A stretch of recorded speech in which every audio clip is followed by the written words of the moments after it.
ഒരു ചിത്രത്തിനെ നമ്മൾ റീസൈസ് ചെയ്യുമ്പോൾ കൺട്രോൾ ടി ഉപയോഗിച്ചുകൊണ്ട് ട്രാൻസ്ഫോം എന്നുള്ളതിന്റെ കൺട്രോൾ ടി ഉപയോഗിച്ചുകൊണ്ടാണ് അതിനെ സെലക്ട് ചെയ്യാറ്. എന്നാൽ ഇത് സെലക്ട് ചെയ്ത് ചെറുതാക്കുമ്പോഴോ വലുതാക്കുമ്പോഴോ ഇതിന്റെ പ്രൊപ്പോർഷൻ നഷ്ടപ്പെടാൻ സാധ്യതയുണ്ട്.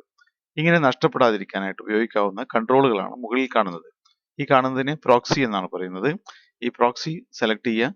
ഇതിനെ ഏത് മൂലയിലേക്കാണ് പ്രൊപ്പോർഷനേറ്റ് ചെയ്യാൻ ഉദ്ദേശിക്കുന്നത് എന്നുണ്ടെങ്കിൽ ആ മൂലയിലുള്ള കൺട്രോളിന് ക്ലിക്ക് ചെയ്യുക. അപ്പോൾ ഇവിടെ ഈ മൂലയിലെ ബേസ് ചെയ്തുകൊണ്ടാണ് നമ്മൾ ചെയ്യാൻ ഉദ്ദേശിക്കുന്നതെങ്കിൽ അതിന്റെ റെഫറൻസ് പോയിന്റ് ലൊക്കേഷൻ സെലക്ട് ചെയ്യുക.